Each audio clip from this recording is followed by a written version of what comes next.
Hey everyone, today we're going to dive into something that can totally change your English conversations. How to stop sounding like you're reading from a textbook and start sounding, well, like you. It's all about making those real, natural connections. So, let me ask you something. Do you ever feel like you have all the vocabulary, you know the grammar rules, but when you speak, it just comes out a little stiff, a little robotic? If that sounds familiar, trust me, you are not alone, and we're going to fix that today. Just look at this. It says it all, right? On the left, you've got perfectly correct English, but on the right, that's how people actually talk. Sounds good, feels friendly, no worries, is super relaxed, and that makes sense, shows you're right there with them. These little changes, they make a world of difference. All right, so here's our game plan. We'll start with the real secret to fluency. Then, we'll pack your toolkit with phrases you can use every single day. We'll get into showing real emotion, how to be polite without sounding stiff, and of course, how to keep those conversations flowing. First things first, let's talk about the goal here. The secret to sounding fluent isn't about knowing every single grammar rule or having a massive vocabulary. It's so much simpler than that. It's all about connection. So this is what we're aiming for. Natural fluency is all about making the person you're talking to feel comfortable, feel understood.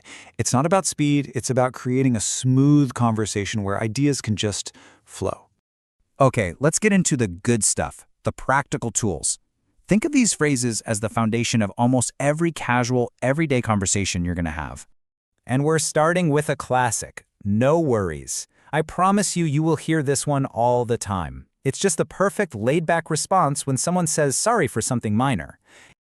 So, how do you use it? It just means it's okay or don't even think about it. So if your friend shows up and says, "Oh man, sorry I'm late," instead of something formal like "it is not a problem," you just hit him with a quick, "No worries, we just started." Instantly more natural. Next up is another two-word powerhouse, sounds good.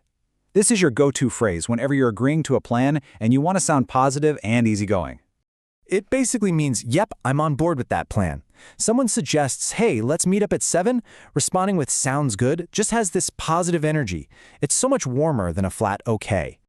Now this next one, that makes sense, is more than just saying you understand. It's a fantastic tool for what we call active listening. You're showing the other person that you're actually following their train of thought. It's your way of saying, okay, I get the logic behind what you're saying.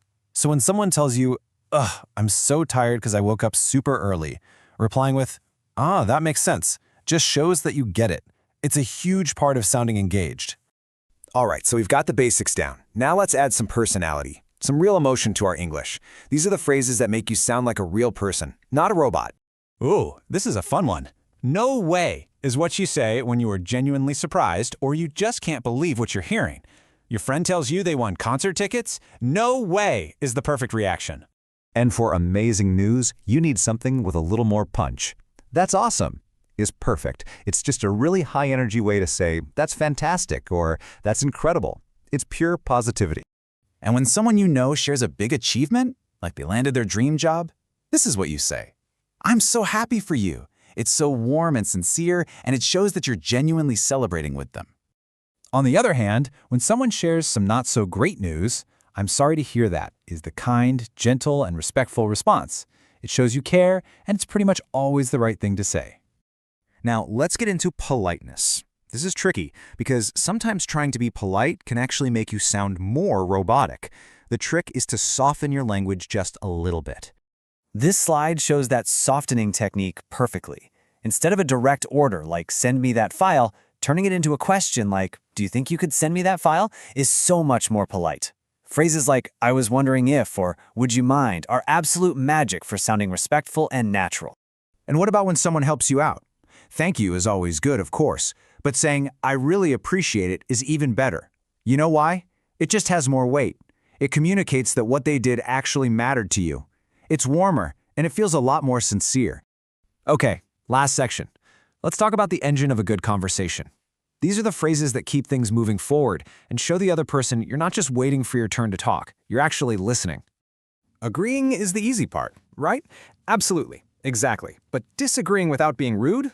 That's a real skill. Check out the phrases on the right. Using something like, "That's a good point, but," is the secret. You acknowledge their idea first, then you offer your own. It's a total game changer. So where do you go from here? Look, the key is to not get overwhelmed. Don't try to memorize this whole list. Just pick 3, maybe 5 expressions that you really liked. Say them out loud. Start listening for them when you're watching movies. And then, the most important step, just try to use one of them. Just one in your next conversation. And I'll leave you with this final thought. It really does start with one tiny step. So, thinking about everything we just talked about, which phrase are you going to try out first? Pick one. Give it a shot, and you'll be on your way.